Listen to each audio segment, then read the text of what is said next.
Halo, bersama saya channel Guru Legenda ya, Legend. Kali ini saya akan membahas kenapa sih siswa harus punya rasa percaya diri tinggi atau adrenalin yang sangat-sangat kuat, dan itu perlu kita didik memang gitu untuk menuju siswa itu punya adrenalin atau percaya diri tinggi. Hal-hal apapun yang dulu yang saya lemah waktu saya sekolah, seperti waktu di SD, SMP gitu, ketika saya tidak punya rasa percaya diri, menyebabkan kemampuan yang kita miliki itu enggak terekspor, sehingga menyebabkan kita semakin tidak percaya diri.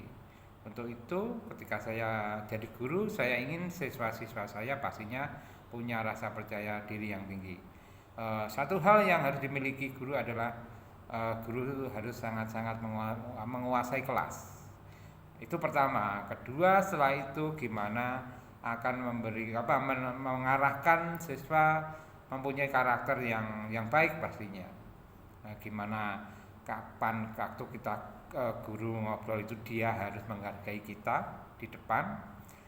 Jangan sampai kita sebagai guru terlalu banyak ngomong, kita cukup ngomong 15 menit atau 20 menit, setelah itu kita serahkan semuanya, siswa bisa explore gitu, dia bisa praktek, bisa apapun. Kalau saya pengennya lebih praktek karena saya ngajar TIK dulunya, sekarang namanya informatika.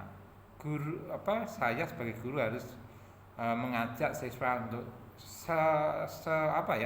selama mungkin dia harus bisa praktek. Kadang-kadang ketika hanya minggu pertama saya ketemu ngobrol 20 menit, minggu keduanya saya nggak ngomong, langsung praktek gitu. Karena bagi saya ketika siswa banyak praktek, sehingga dia pasti banyak menguasai banyak hal gitu. Ketika kita yang sering ngomong di depan banyak hal, bukan mereka yang pintar tapi kitanya yang pintar. Padahal kita sebagai guru itu yang ngomong gimana mereka sebagai kodratnya sebagai murid ya bisa tumbuh, dia percaya diri untuk punya apapun yang dia miliki, sehingga ketika dia nantinya terjun di masyarakat dia sangat-sangat percaya diri dengan dirinya karena punya berbagai hal yang dia kuasai. Memang kalau saya untuk melatih rasa percaya diri siswa itu, misalkan di pelajaran karena saya ada presentasi ya, PowerPoint, mereka saya suruh semuanya membuat PowerPoint di rumah. Besoknya mereka satu persatu, mungkin tidak bisa hari itu semua bisa maju, paling enggak anak 10 atau anak berapa. Setelah itu setiap anak 5 nanti maju, kita evaluasi, beri masukan apa keunggulan mereka dan apa kekurangan mereka. Jadi harus seperti itu. Dan ketika kita di hadapan siswa, kita harus menunjukkan bahwa kita nggak boleh selalu duduk di depan. Guru sekarang nggak boleh. Guru sekarang harus selalu aktif, di depan ngomong, terus berkeliling, selalu berkeliling siswa dan ngobrol sama siswa. Seperti anak kita nanti gimana deh, apakah sudah bisa ini, kalau belum bisa kita memberi inspirasi, terus kita ajari prakteknya gitu. Sekarang semua guru harus seperti itu, dan nantinya saya takut masalahnya di sini ya, siapa yang melihat Guru Legend Channel ini, saya takut ketika anak-anak yang berpendidikan kalah dengan anak-anak yang hanya belajar dengan YouTube aja. Jadi dia tanpa sekolah tapi dia bisa mengalahkan anak-anak yang sekolah. Lah itu nggak lucu gitu, nggak lucu banget.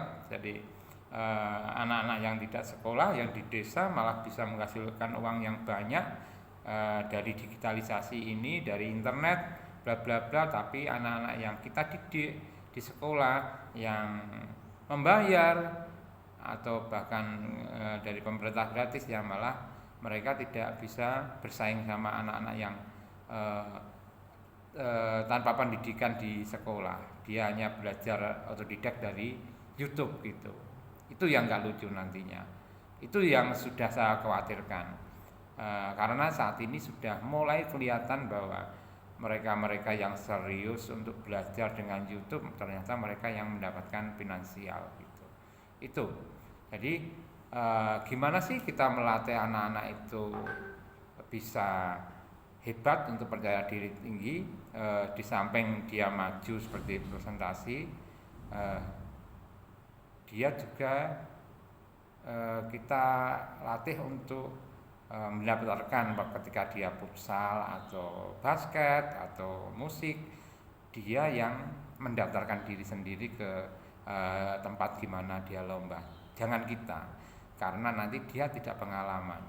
Atau ketika kalau di sekolah sebisa mungkin kalau hari Senin kita berikan mereka kesempatan setiap kelas untuk menjadi petugas upacara misalkan. Jadi mereka sering ketika anak itu mengalami kesulitan dan bisa mengatasi kesulitan itu dengan bagus, dia akan bertumbuh dengan cepat menjadi anak-anak yang hebat gitu. Satu hal itu pertama, satu hal saja dulu untuk pendidikan bagi saya, yaitu rasa percaya diri atau menumbuhkan adrenalin yang tinggi, sehingga dia nantinya ketika ketemu orang tidak menunduk, tapi karena dia tahu punya berbagai talenta yang dia miliki dan bisa ngobrol dengan bagus di depan orang, makanya dia akan menatap dengan baik sama siapa saja gitu. Bagi saya pendidikan yang pertama adalah rasa percaya diri pada siswa, menumbuhkan itu yang modal yang pertama yang harus kita berikan pada siswa. Setelah itu baru pengetahuan yang lain. Ketika dia pintar pun tidak punya rasa percaya diri yang hebat, dia akan tidak bisa banyak mengekspor apapun yang dimilikinya. Karena bagi saya rasa percaya diri menyebabkan, karena saya mengalami sendiri ketika sampai SMA saya tidak punya rasa percaya diri. Apapun yang saya miliki, saya mau bicara aja nggak bisa, takut. Tapi ketika mulai di perguruan tinggi saya sekolah di Semarang, berkesempatan untuk menikmati pendidikan di Jakarta, saya mulai percaya diri untuk ketika dosen memaparkan materi, ketika dosen tanya siapa yang mau bertanya, saya langsung angkat jari. Dan saya tanya karena apa? Materi yang saya tanyakan sudah ada di pikiran saya.